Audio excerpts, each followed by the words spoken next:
আসসালামু আলাইকুম এভরিওয়ান, ঈদ মোবারক সবাইকে। হ্যাঁ, তোমরা নিশ্চয়ই ভাবছো যে ঈদ তো কতদিন আগেই চলে গেছে, এখন কেন ঈদ মোবারক জানাচ্ছ। দেখো বন্ধুরা, ঈদের ব্লগ পোস্ট করার ইচ্ছা একদমই ছিল না, কারণ ঈদের 2 দিন আগে থেকে আমার প্রচণ্ড শরীর খারাপ ছিল। তো যাই হোক বন্ধুরা, ঈদের দিন আমি কি করলাম, কি খেলাম সারাদিনে সব কিছুই আজকে থাকছে এই ব্লগের মধ্যে, তোমরা পুরোটা দেখতে থাকো। আর এটা হলো কুরবানি ঈদ, আর কুরবানি ঈদে যদি বাড়িতে না কুরবানি দেওয়া হয় তখন কিন্তু কুরবানি ঈদ মনেই হয় না।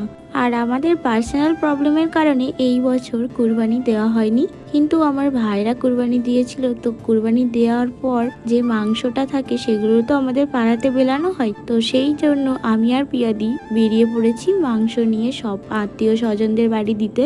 তারপর সারাদিন পাড়াতে মাংস দিতে দিতে সময় কেটে গেছিল। সন্ধে হতে মধুদি আর সাবির ভাই আমাদের বাড়িতে আসে। ওনারা যাচ্ছিল আমার ছোট পিসিদের বাড়িতে, তাই আমিও কিন্তু রেডি হয়ে বেরিয়ে পড়েছি ওনাদের সাথে যাব বলে। তারপর আমার সাথে কি হলো তোমরা ভিডিওটা দেখতে থাকো। ও আবার আমার থেকে ইচ্ছা আমি চাইছি, আমি নিজেই কিছু করি না। তোকে কি ইচ্ছা আমি দিই বলতো? দাও না। ঠিক আছে, এত করে বলছি যখন ওকে ইচ্ছা আমি দিয়েই ধর। 25 টাকা দেবি বলছে, হবে না। কি করা যায় বলো তো, তোমরাই বলো কি দেবো আমি ইচ্ছা আমি 50 টাকা তোকেই দিচ্ছি নে, ধর। তুই এত করে বললি যখন তোকেই দিলাম। তো গাইস, আমি ওকে ইনস্টাগ্রামে দিলাম। তোমরা কে কে কত ইনস্টাগ্রামে পেয়েছো অবশ্যই কমেন্ট করে জানিও। শুধু 100 টাকা দিতে হবে, 500 টাকা 100 টাকায় হয় না, ওরা আবার 500 দিতে হবে। তোমরাই বলো গাইস, ও মেয়ে হিসাবে ওকে আমি কি টাকা ঠিক দিয়েছি না? তো মুস্কানকে আমি যে টাকাটা দিলাম সেটা দিয়ে ও আবার আমাকে একটা কর্নাটক কিনে দিল।